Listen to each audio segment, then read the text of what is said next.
Well, Sheikh Zakzaky, I am very happy to be talking to you and actually to see you again. Thank you so much for talking to us here at Press TV. And we appreciate it that you've chosen this network to give your first interview since being free. You know, there were times when you were incarcerated that we weren't sure if you would even survive. But alhamdulillah, we're so glad to see you today and that you're with us here today. I want to start this off by going back a little bit in time. When you were a university student, you were politically active. When did you establish the Islamic movement in Nigeria, and what motivated you to do so? Well, it started when we were students in the university. In those days, there is a tendency to see one as progressive or enlightened or educated to be a communist. Communism was communist ideology was the order of the day. You know, it was attracting a lot of young people in the university in the late 70s when I was a student. I was a student in late 70s, 76 to 79. So one problem with the communists, even though they call for social justice, they also have problem with religion. They said that it is invented to, to control people. Karl Marx said it is an opium of the people, And the biggest problem is they even declare openly that they don't believe in the existence of God. Alhamdulillah, I have a good background, Islamic background, even though I was studying economics in those days. But I have a good command of Arabic language, and I've studied Islamic studies also, and I'm a product of traditional Islamic institutions and also modern institutions, because the secondary school I have attended is called School for Arabic Studies. So we started to challenge those ideas they have against religion, and also show that their own ideas about social justice is also enshrined in Islamic teachings in the Quran. So that was it, how it started. We might call it ideological war in those days. And suddenly there was this appearance of uprising in Iran in 1978, to be precise, when the Imam was in France. Right. And this, attracted our attention very much. So we might say that the movement started definitely, in those days, late 70s, when we were university students. Well, you said there was a movement in Iran in 1978 and what had started right before the revolution. How did that relate to you all? Why did it affect you so much? Well, we were calling for establishment of an Islamic system of governance in our society, just as the communists were also calling for establishment of communist system of governance. And the others, whom you call them anything, they prepared the status quo. So we found that there was an uprising somewhere calling to similar ideas, which culminated in a victory in the 1979 revolution. So we found that what we have been calling for has been, actualized somewhere else. And that means it is possible also for it to materialize also in our own society. So even not only us, we were influenced by the Islamic Revolution in Iran. Even the communists were influenced by the Islamic Revolution in Iran. I could remember some communist students who actually showed solidarity with us. Even some of them are even dressing in big gowns and calling themselves Ayatollah. So there was the influence was tremendous. Particularly when it was a victory against the Western capitalist ideology, which fought the Islamic Revolution. So the communists were attracted to it as well. And some of them even changed from communism to become Islamic activists, actually. Right, right. Well, and then with the establishment, though, of the Islamic movement in Nigeria, and we look over the years, you've had many ups and downs. Overall, what was your overall goal in establishing? I mean, the Islamic Movement of Nigeria is to do what? What's the goal? Well, first of all, I have to make a clarification. We have never considered the word Islamic movement as an organization. It's considered as a concept, you know. We did not call ourselves Islamic movement. It was our activities which became known to be Islamic movement, because it was a move that Islam is, raising up to return to its own glorious days. Remember, there was establishment of an Islamic system about 100 years before the coming of the British colonialists here by Sheikh Osman Dampodio.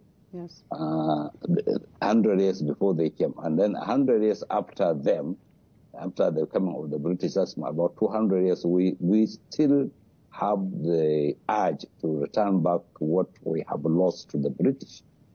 All right. So the call, got to be answered. It rang in the ears of the ordinary Muslim people because they understand us quickly, So we started at that time. We are Muslim students. We have a society called Muslim Student Society. I happen to be the Secretary General of the Muslim Student Society in our campus of the university, which is the largest campus in the country, in the largest university in the country, right. Then and even now. Then also I became the Vice President in charge of international affairs in the national body of the same society. So our call started when we were students. It was never to be called Islamic movement then. In fact, the people were calling us students only. It was later in the 80s when we were no longer students, the word Islamic movement came to surface. But we still insist that the Islamic movement is a concept, not organization. So we have Islamic movement in Nigeria, you have Islamic movement in Ghana, you have Islamic movement in Sierra Leone, you have Islamic movement everywhere. You have Islamic movement in Africa, you have Islamic movement all over the world. So the Islamic movement is a concept rather than name of our society. Right. Well, now we look at the Islamic movement of Nigeria. There's so much negative propaganda about the movement inside the country. I mean, and even we saw that the government had banned certain activities of the group. Why is that the case? You're just saying that basically it's a concept.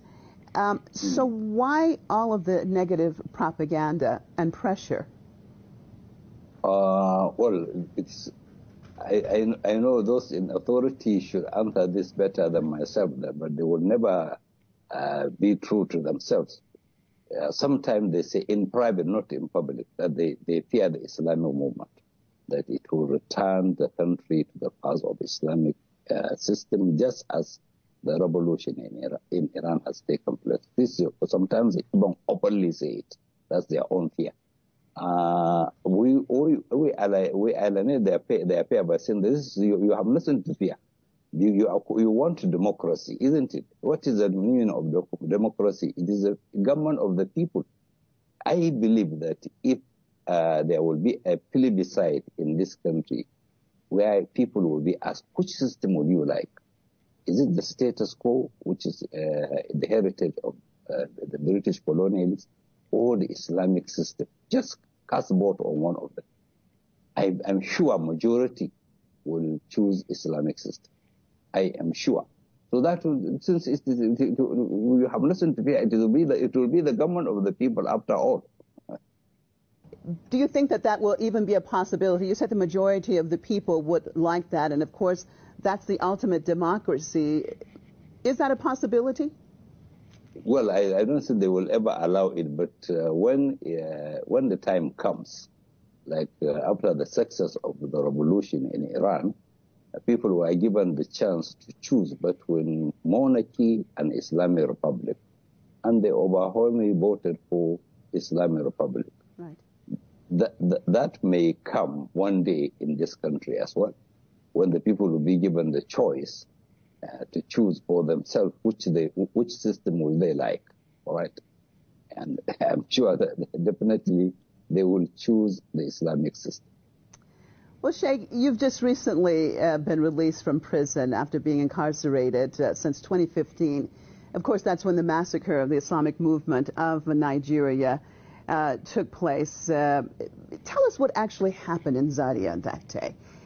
And how did you and your wife end up being jailed for 6 years for that event? Our prosecution has started much earlier than that time. All in all, I have been in prison for a total of 9 years, but at different times. 7 years in the 80s, from 81 to 89. Those 9 years, I spent 7 in prison. And also another 2 years and some 3 months in the 90s. Now, during this, in the 90s, or you remember in the time of Abacha also, he was the first military leader who opened fire on us. Openly, the soldiers were invited to open fire. And during his administration, he killed about 66 people, confirmed. This time around, in the 20s, they have been making so many attempts. I don't know the number of times. Until in 2014, in Qudus, during Qudus Day, they also carry out, they attack the procession of Qudus Day and kill about 33 people, including my 3 children. Right. We are not fighting with guns. We are speaking. We are talking.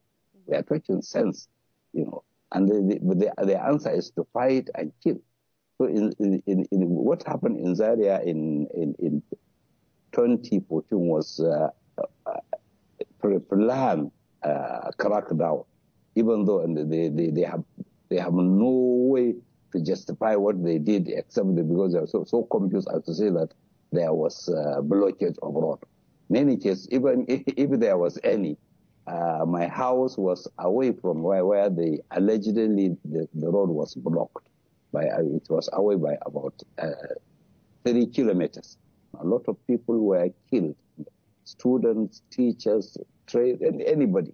They burned the house to ashes, and they were surprised that after killing hundreds of people and burning the house, we were still alive. Myself, my wife, and my children, and some few brothers and sisters, were still alive, and they opened fire on us. So 3 of my children were killed before me, and my wife and myself were wounded, terribly wounded.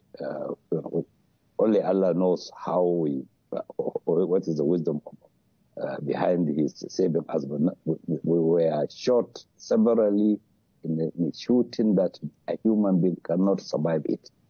After they shot me, I was phoning some people, including some people in the authorities. One of them, I even asked him to send my salam to General Buhari, and said, send my salam to General Buhari. I hope they will do their government very well, carry on. We will meet in the day of judgment. And I come to understand that Buhari has had that message as well. Also, it was, I have no time to give details, but how many bullets do you have in your Sheikh? I wouldn't know, because they have battered my right side and battered my left hand, and also, as you can see from the pictures, also it affected my face and even the eye. And the pictures show that there are fragments of bullets around my head and neck, and around the head from the cheek up to the head. they counted about 38 fragments. And also my wife has several gunshots on her stomach and her thigh, you know. So but they took us to their hospital, and somehow my wife, they removed all the bullets from her, not some of the bullets, without putting her under anesthesia. Then it was later in another hospital that more bullets were removed. And she still have one complete bullet in her body, which found its place in her pelvic. And they said at that time they could not remove it. The bullets in my body, you know, scattered. So there were some fragments all over the body. You know, there were fragments on my hands, on my thigh, and on my head, up till now. And these fragments also secrete poisons like lead and cadmium, and I'm still living with some amount of those poison in my body, and including the fragments, up till now. But you're still alive, Sheikh, and your wife is still alive. That's absolutely amazing when we hear that story. That's the will of Allah, because when they tested the level of lead in my body, at one time it was about 244, which they said the normal human being should contain only 10. But I have 344 on my body. Well, that's the will of God that I'm alive anyway. Obviously, he definitely has more plans for you. Sheikh, with the situation in dealing with the Zaria massacre, and then you being in jail for 6 years, of course. Well, you know, go ahead. The state government, under the order of the federal government, has instituted a commission of inquiry to look into what happened in Zaria. Mm-hmm. And we were not allowed to present our own side of the story. In fact, when our lawyers wanted to allow them to see me they were keeping me in custody, me, myself, and my wife, they didn't allow them to do so. So they said since they were not allowed to see their client, they could not go and speak on his behalf. Alternatively, they could also come and talk to me in the hospital where they were keeping me. But they went ahead to listen to all submissions minus our own side of the story. Even then, despite the fact they did not listen to our own side of the story, the commission of inquiry came with the recommendations that those killed, by the army, the compensation should be paid by the federal government. All right. Yes.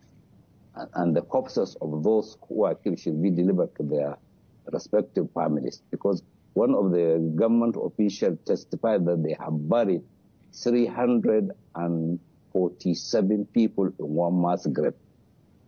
How many, Sheikh? How many did you say? The government official said that they have buried 347 people in one of the mass graves. Mm. And we know that there were other mass graves. All in all, on our own side, we have names of people and their ages and all every detail of.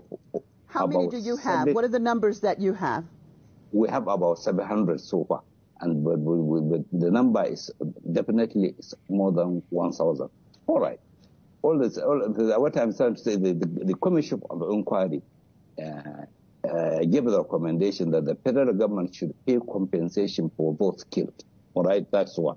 Also, the state government should pay compensation for the properties they demolish. All right, including our houses, our hosenias, our schools, and so on. And these recommendations of the committee were given to Muhammadu Buhari on 7th September 2016, and he promised that anybody found, to has a hand in it will be brought to book, according to him. And then up till now, they said nothing about that. And in December of the same year, 2016,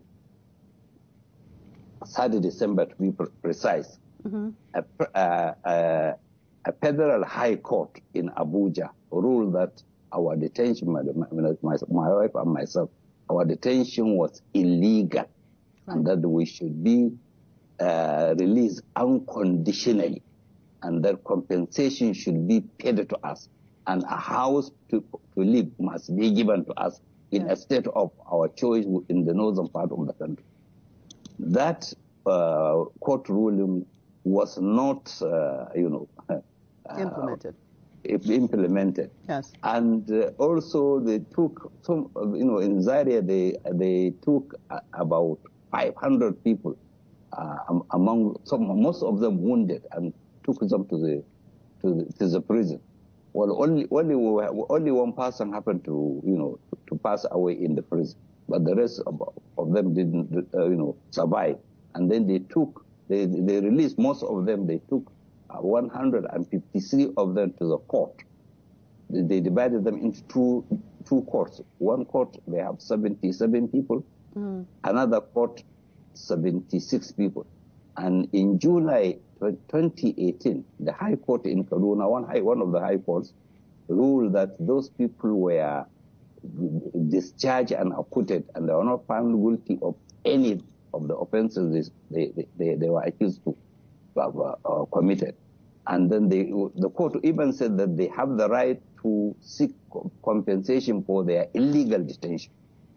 On 28th July this year, 2021, that we were discharged and acquitted and were exonerated of all the 8 charges against us. And in the end of the day, it was found that none of us committed any offense. And then they were ordered to pay compensation for their atrocities, yet nothing happened.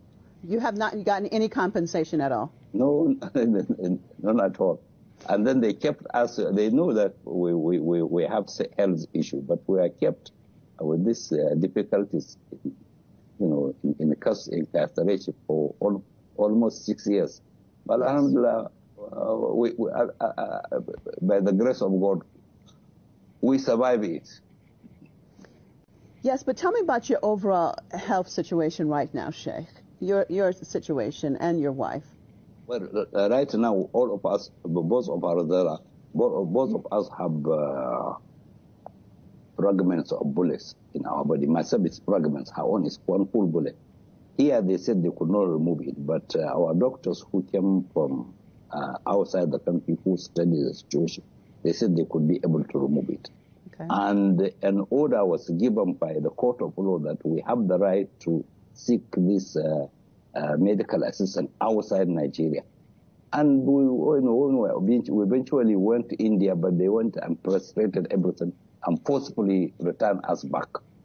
So we are still living with this issue, health issue. Why don't you leave the country and get health care?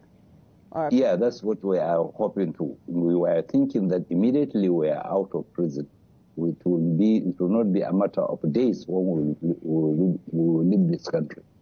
But when we came out, we were hoping to get our passports back. In fact, our lawyer, after the ruling that we are discharged, rose and begged the presiding judge, or the judge, to give an order that our passports should be released to us because of our health problem. Because earlier on, another high court has ordered that we have the right to seek medical assistance outside Nigeria.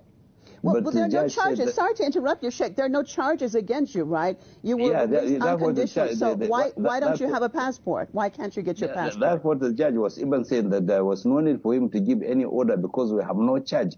We have been discharged. He said it is like him giving order to the prison to give us our property back.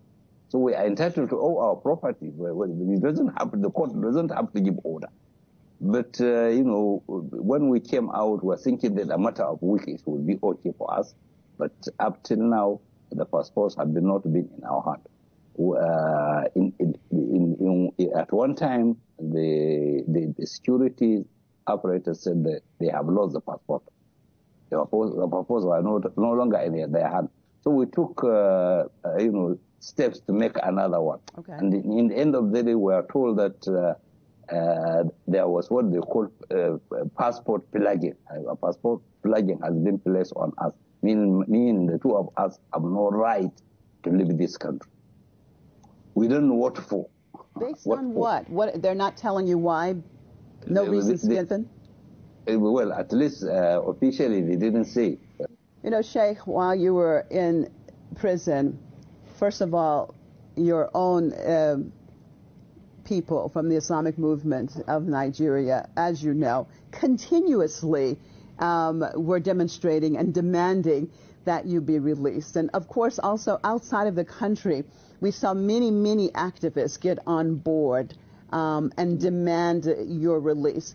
At this point in time right now, first question is your overall assessment of these people, and why do you think that you actually created this environment that everybody all over the world, really, so many activists wanted to be on board and saw this type of injustice and were demanding your release?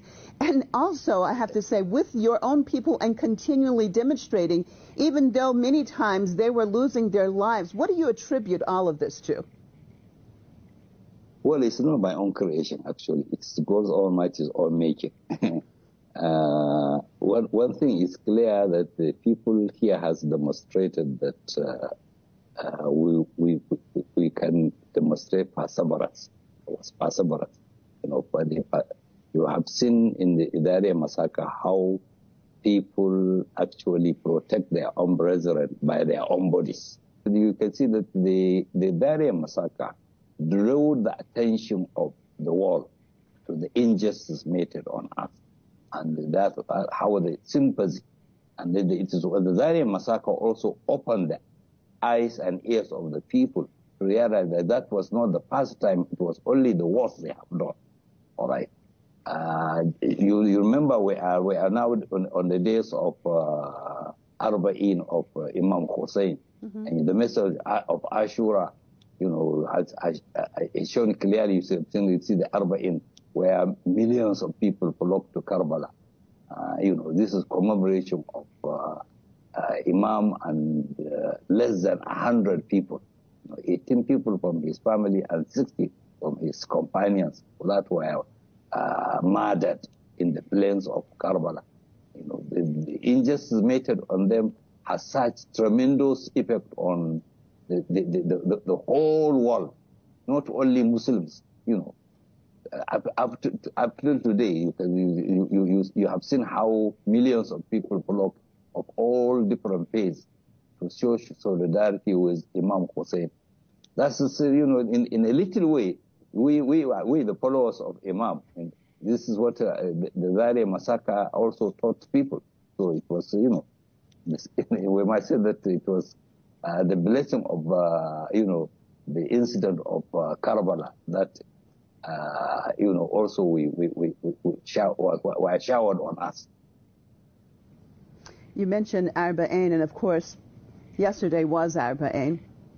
And what we have seen with the Islamic movement in Nigeria, when the group had participated in commemorating certain occasions, like Ashura, like Arba'in, like the Day of Quds, that unfortunately throughout the years, the group has been attacked, and yesterday was no different. Can you tell me about what happened yesterday in Abuja? Yes, first of all, this Arba'in trek, we call it symbolic trek because those of us who cannot go to Karbala do a symbolic trek from one place to another. And as the people were about to disperse, the security operators just appeared and simply opened fire. Kill a number of people and wounded and some. We don't have much detail up till now because they have taken away some of the casualties. But right man, in the hand of our people, they have some killed and wounded. Do you know how many were killed? Do you have any numbers at all yet? Not yet, but inshallah, as you may see, the number of people killed during the funeral, which took place rather today, inshallah. But we may not know the full number, because we were aware that they have taken some people, some of them wounded. They have taken them alive to unknown destination. And they themselves confirmed that they have taken about 50 people. And earlier, the day before yesterday, they have taken about 20 people. So on in all, maybe in their country, there may be about 70 people. And they did not allow anybody to know where they were keeping them. But as these days goes by, things will come to light, inshallah. Why, Sheikh, why do you think that these commemorations we see repeatedly attacked? Well, there's absolutely no reason why it should be attacked. After all, it took place in some other cities without event. It took place in many places, not in Abuja alone, but they went through smoothly. They know for sure these people will start from one end to another end and end up with closing remarks and prayers. That has always been our pattern. Start from one end to another end. Yesterday's trek was on a highway, and there was,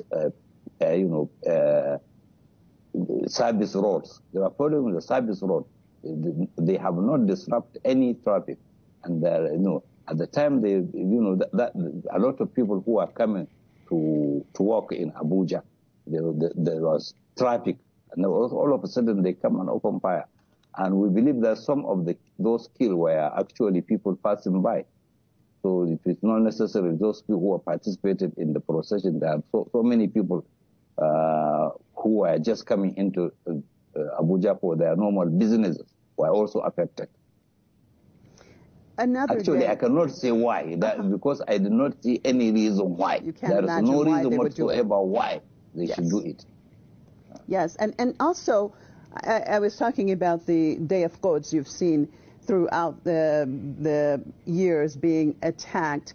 I want to know, in your perspective, why would the Nigerian government be so sensitive about commemorations being held, for example, for Quds Day, and of course that is condemning Israel? Is there some affinity between the Nigerian government and Tel Aviv, or why would they respond in the way that they have on Quds Day? Well, also this is the sort of question which nobody can answer. They cannot say why.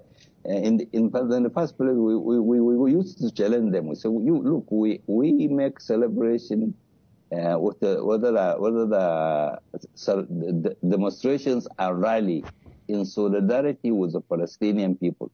Simple and clear. If you support Israel, organize a solidarity march on a different day, not the last Ramadan not the last Friday of Ramadan.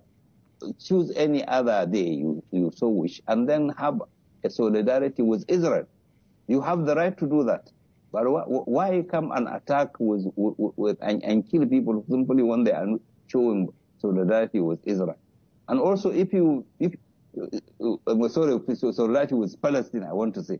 Also, if people are commemorating the martyrdom of Imam Hussein, and you don't like it, organize your own people who will support Yazid, and they say they are for Yazid. They have the right to support Yazid.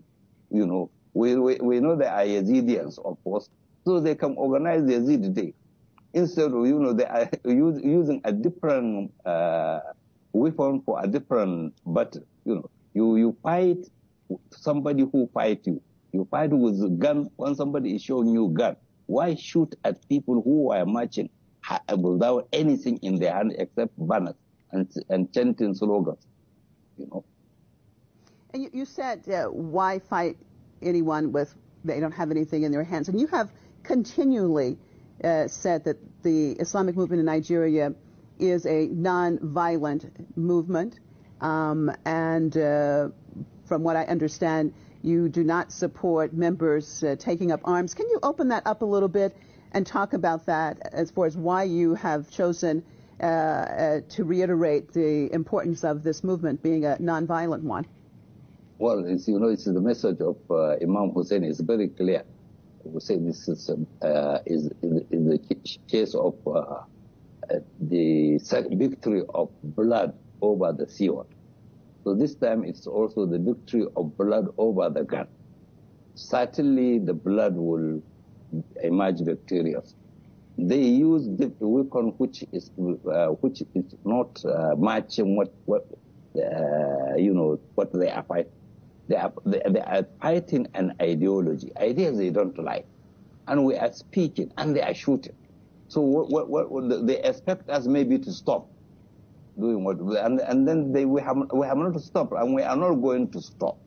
You know, the Ashura has continued all these years, despite all the, you know, sometimes attacks, sometimes it passes without event. Ashura this year, it passed without event in most places in Nigeria, except in one city, Sokoto, when they opened fire. Also, again, after the procession has ended. You know. But next year also there will be another Ashura in Sokoto, and any following years up to the emergence of Imam Mahdi, there will be Ashura, and it will continue. So also Arba'in will continue, whether you shoot or you don't shoot it. Ashura and Arba'in and Qudus, they will continue until the appearance of Imam Mahdi, a general operation. Nothing has changed. In fact, if there's any change, it is change for the better. Things have progressed so far. I don't know whether these people also sit down and analyze their action. If they do so, they find that actually their weapons also, you know, succeed in also, you know, boosting our morale, and, you know, also succeed also in getting us stronger and stronger. And you've had such an effect because your movement is not a Shia movement particularly. As you said, it's a concept, and you have Christians and people who are secular that are also part of the Islamic movement in Nigeria. What is key here? What do you stress that is attractive to people across the board? It is not a sectarian movement at all. Yeah, it's a call to justice, you know, and all humans want justice, and they do not want oppression. We speak against oppression, and we call for justice, and this is human for every human being, not Muslim, Christians, Jews, or any other faith at all. Even those who may say they have no religion at all, they are human beings also. They abhor oppression, and they want justice. So the message of justice, and also the message of peace also, attract a lot of people to us. And not only they attract, we call others also to join hands with us. So alhamdulillah, they also answer the call. Even in our own symbolic trek of Arba'in, a lot of Christians participate in it. Over these years, not only ordinary Christians, some of them were their own clergy. Their own clergy participate in it, as you see also in Arba'in, in Karbala, people of all phases, you know, join. This is the same message of you know, going against oppression and asking for justice. And speaking of justice, I mean, Nigeria seems to be, unfortunately, deteriorating. If we look at the deteriorating security situation, this deteriorating economics, we see Boko Haram and kidnapping and armed bandits basically doing whatever they want. What has happened to Nigeria? What is key here? What needs to happen? Well, this myself, I can say I don't know what these people want to achieve by setting the country in such a chaotic condition. It appears that they have no solution to the problems, yet they continue not only to that they are not doing anything to solve the issue, but they are creating more. Like, for example, the attack on us. Why attack on a peaceful procession when you have people you call bandits attacking innocent people in other parts of the country?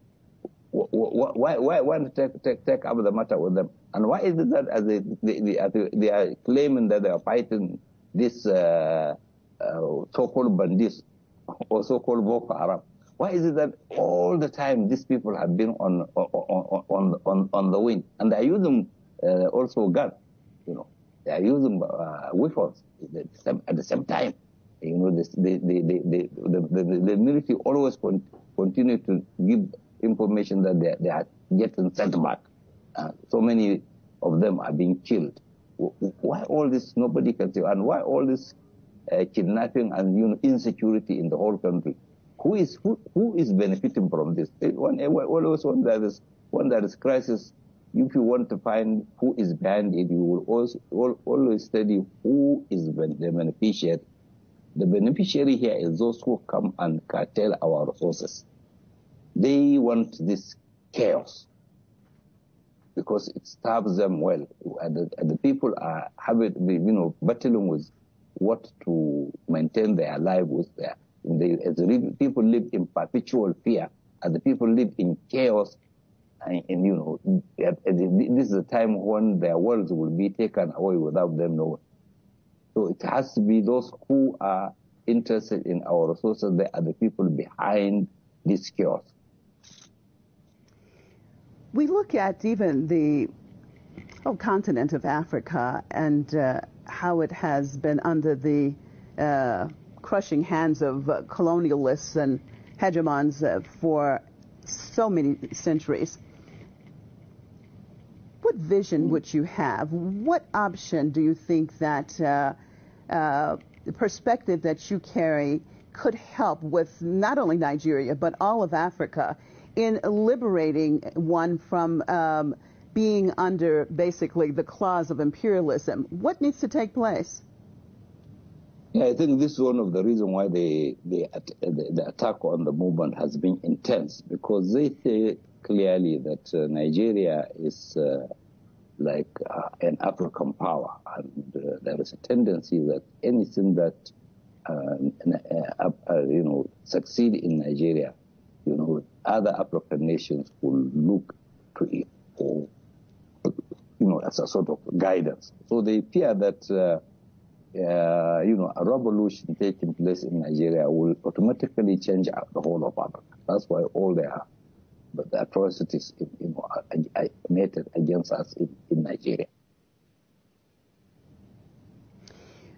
When we look at your overall situation, Sheikh, you've talked about Imam Hussein, and you've talked about Karbala, and you've talked about sacrifices, and of course, that's the example of the ultimate sacrifice for us all. You too, Sheikh, have sacrificed a lot. You said at the beginning of the program how many times you've been in jail, and of course, basically been tried to be silenced. You've lost your sons, I believe 6 sons, your sister, so many of your followers have been in prison along with your wife, and still have bullet fragments in you, and still, of course, they're threatening you.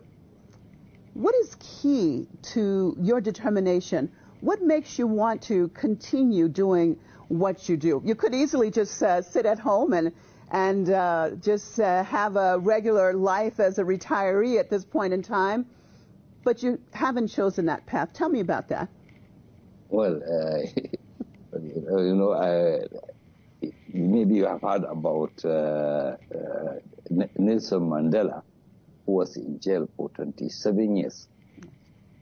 It was said that at one time, he wrote it himself. He said at one time he wanted to sign their conditions so that they should release him. because they gave him conditions. Anytime he signed in those conditions, he would be released. You know. But he wanted at one time to sign the condition, but he remembered the sacrifice of Imam Hussein, so he prepared to stay until when it came to an end after 27 years in jail. Now that is Nelson Mandela, who took to the way of Imam. How much of us who are following the Imam ourselves, we are following the path of Imam Hussein?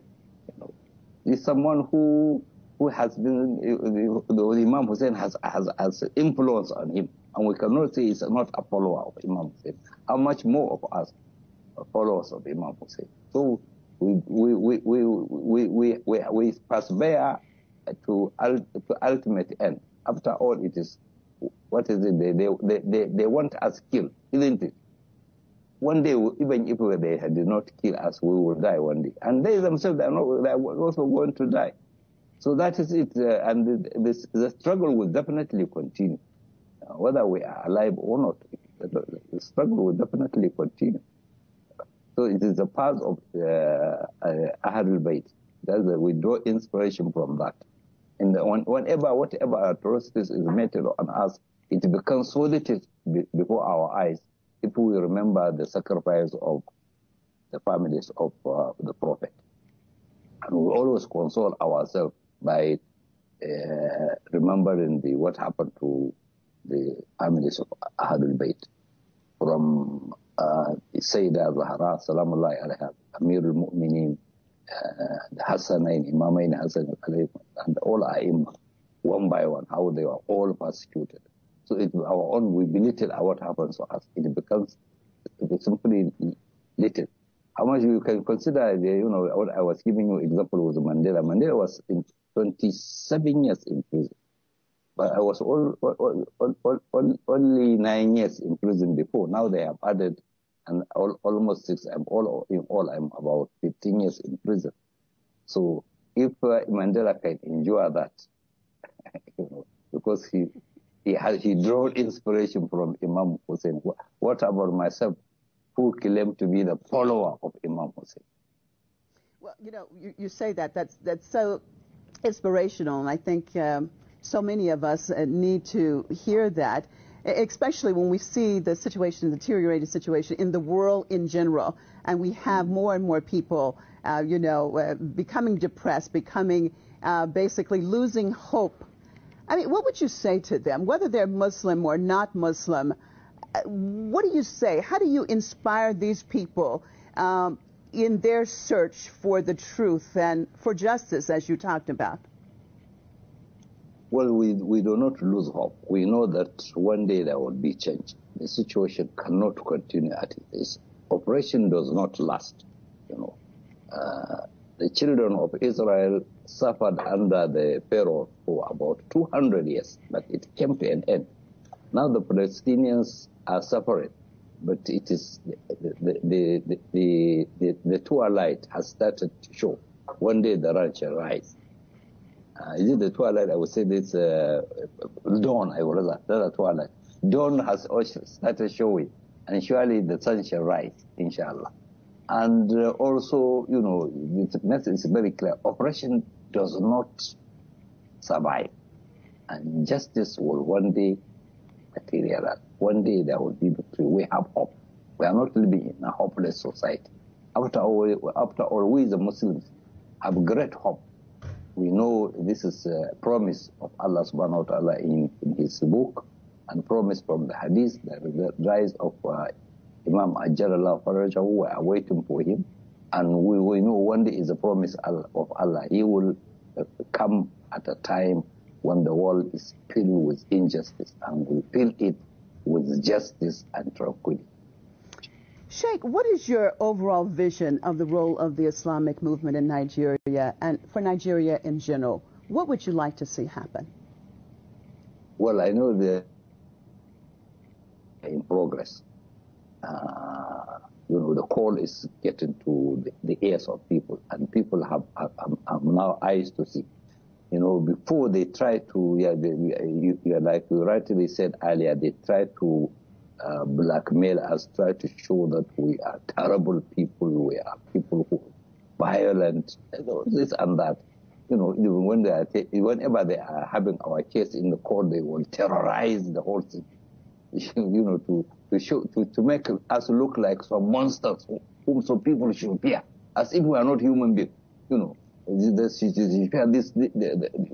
are people who are terrible people. But now, what they have done in broad daylight, some God, this is time. It's not the time you have to say it. People can also see it. You have seen the event of yesterday, how eyewitnesses of people in the town were using their handset to, take shots of, all the atrocities being committed. So also, things can be seen today. You don't have to, you are wasting your time when you tell lies today, because this is the age of awareness. Everywhere that people can see things even live. It's not the old days when you can fabricate news and publicize. Now if you fabricate news and publicize, you are only deceiving nobody but yourself, because people can see now. So in the whole, I must say we are very hopeful, very hopeful. This is the day of the time of awareness. What they did to us, they always succeeded in boosting our morale and showing who we are, not only to the Nigerian people, but to the whole world. As I said earlier about the activists that were basically, of course, campaigning for your release, and some of these people still very much, they want to be involved in dealing with the Islamic Movement of Nigeria. Many of them ask if there's something that they can do in order to support the Islamic Movement of Nigeria. What would you say to them? Well, they are doing what they can. I have earlier on spoken to some brothers and sisters. The message is particularly to them. I was saying that what happened to us was a sort of test, and the test will continue to come. So they should persevere, and for more tests to come, inshallah, until victory.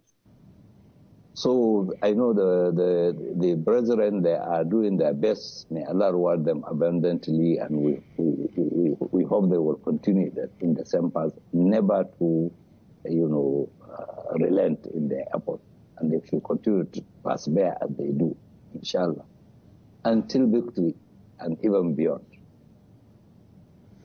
Sheikh, how would you like to be remembered? I mean, we all have our time that we definitely leave this world. How would you like to be remembered? And what is important for you to be able to accomplish, or maybe you have already accomplished, before you go? Tell me, in general, your perspective about this. Well, I think a lot of people think that a victory is for an establishment of an authority in a certain geographical location. No, victory is for someone to persevere until the end. All right, our victory is for us to stand steadfast until we die. We know one day we'll either get killed, or even if we are not get killed, we will one day die. So we will be remembered as people who have stood by our own belief and never get scared.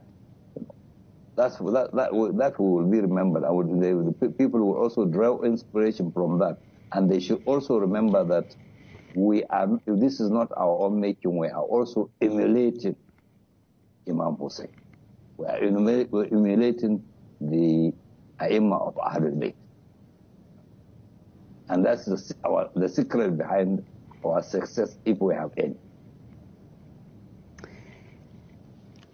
I'd like to hear your final comments. What would you like to say? What message would you like to give the people of the world? After thanks to Allah subhanahu wa ta'ala, I will also thank all those people who, in one way or another, stood by us either by demonstrations, by speeches, by writings, by prayers in any way possible, those we know and those we do not know. May Allah reward them abundantly. And also, they should understand that the matter has not come to an end. We still solicit the same support they gave us when we were in incarceration. We are still being, in a way, incarcerated because we are not allowed out of the country for no reason, right? We also demand their own prayers wherever they should remember us in their own prayers, as we do remember them also in ours, inshallah. Sheikh Ibrahim Zakzaky, thank you so much. You're an inspiration. You and, of course, your wife, Malanzina. May God bless you all. And again, we appreciate that you chose Press TV to be the first station, the first network that you talk to after you've been free. Thank you so much. Thank you very much. You are welcome. Well, thank you everyone so much for being with us in this very, very special interview of the leader of the Islamic Movement of Nigeria, Sheikh Ibrahim Zakzaky. This has been his first, actually, interview, as I said, since he's been free. And again, we are appreciative that he has chosen Press TV. I'm Marzia Hashimi, and really, really appreciate you guys joining us and hope that it has been as good for you as it has been for me. Hope to see you right here. Stay tuned. Stay with us at Press TV.